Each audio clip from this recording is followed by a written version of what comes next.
somewhere on your phone right now, probably 3 screens deep, buried inside a folder called either finance or productivity or something optimistic like growth. There is a budgeting app.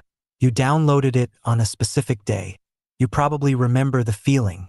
It was a Tuesday, maybe after a credit card statement that landed harder than expected, or a January 1st, or the morning after a conversation about money that did not go the way you hoped. You downloaded it with genuine intention. You set up your accounts. You linked your bank. You categorized a few transactions. You looked at a pie chart of your spending and felt, briefly, like a person who had their financial life under control. And then, you stopped opening it. Not dramatically, not with a decision. You just gradually stopped. Life moved fast. The app sent a notification you dismissed. Then another. Then it stopped sending them entirely, as if it also gave up. You are not unusual. Industry data shows that between 91% and 96% of people stop using personal finance apps within 30 days of downloading them. Not most people. Nearly all of them. The app graveyard on the average smartphone is full of genuine intentions that met the same quiet end. And here is the question nobody in the fintech industry wants to answer honestly. What if the app is not failing because people are lazy? What if the app is failing because automation is the wrong tool for a behavioral problem? Part 1. The myth of the frictionless fix. The pitch of every modern financial app is essentially the same. Connect your accounts. We track everything automatically. Get insights. Change your behavior. It sounds logical. It is not working. Here is why.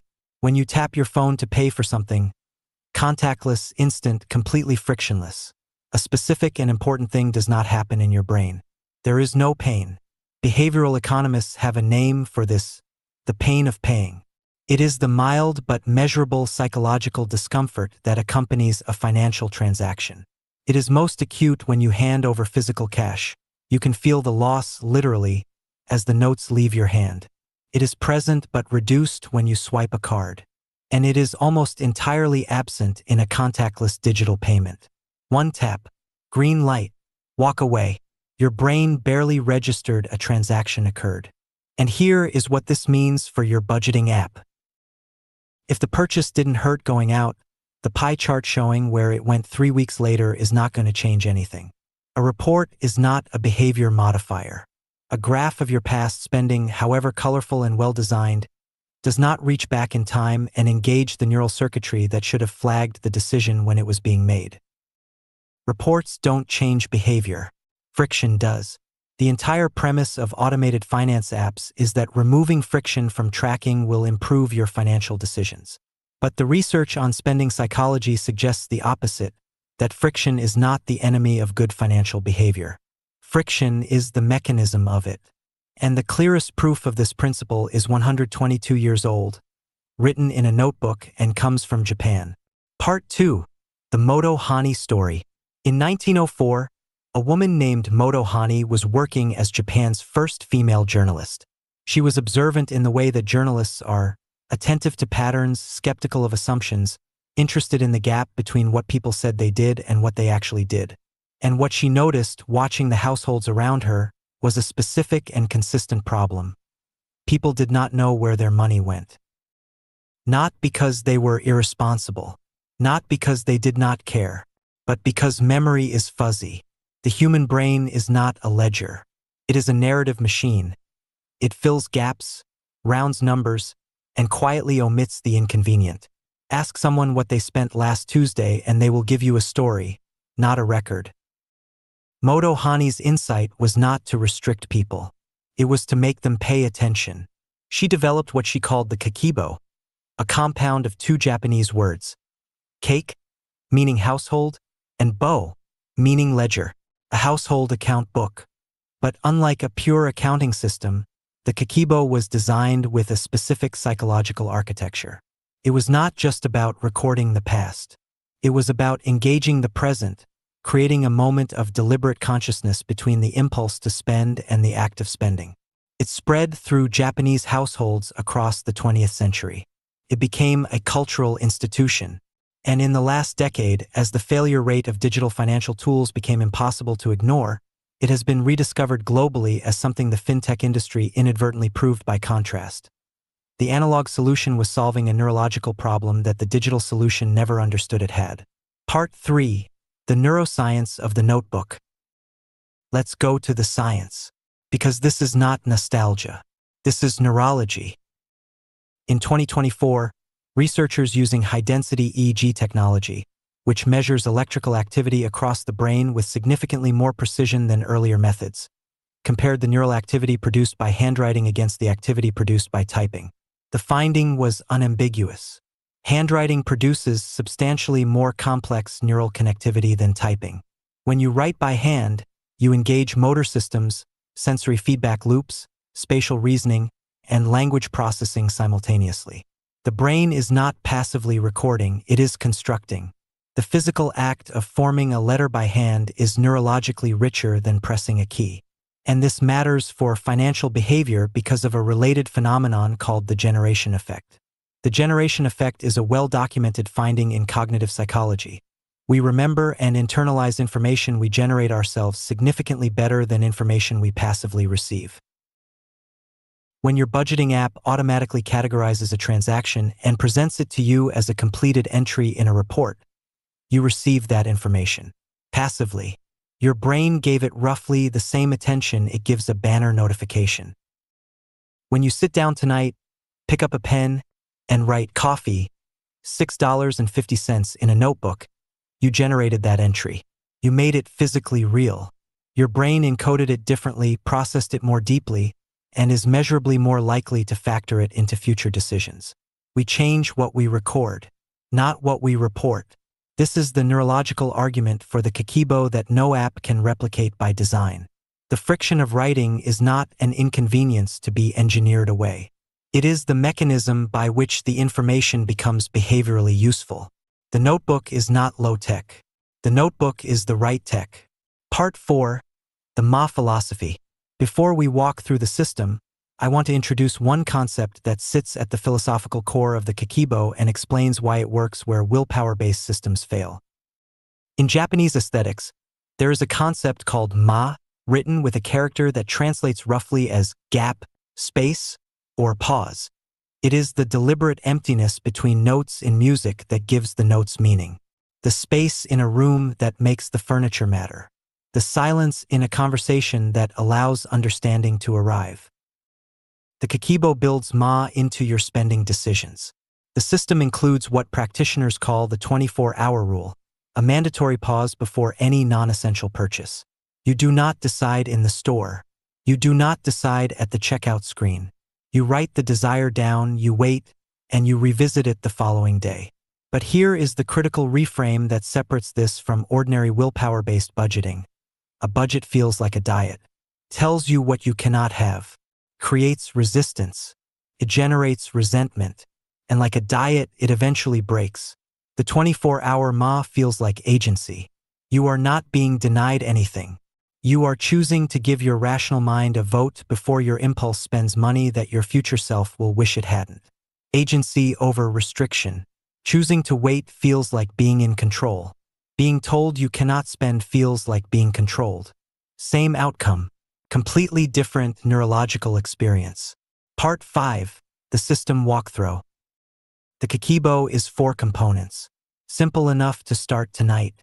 Structured enough to actually work. Step 1. The setup. At the beginning of each month, you open to a fresh page and do one calculation. Take-home income minus fixed expenses, rent, utilities, subscriptions, loan payments, minus your savings target, which you set first as a non-negotiable bill payable to yourself. What remains is your weekly spending budget. Dividing by 4 gives you your weekly allocation. This number is not aspirational. It is your operating reality, written in your own hand, on a page you will see every day. Step 2. The 4 buckets. Every expense you record falls into one of 4 categories.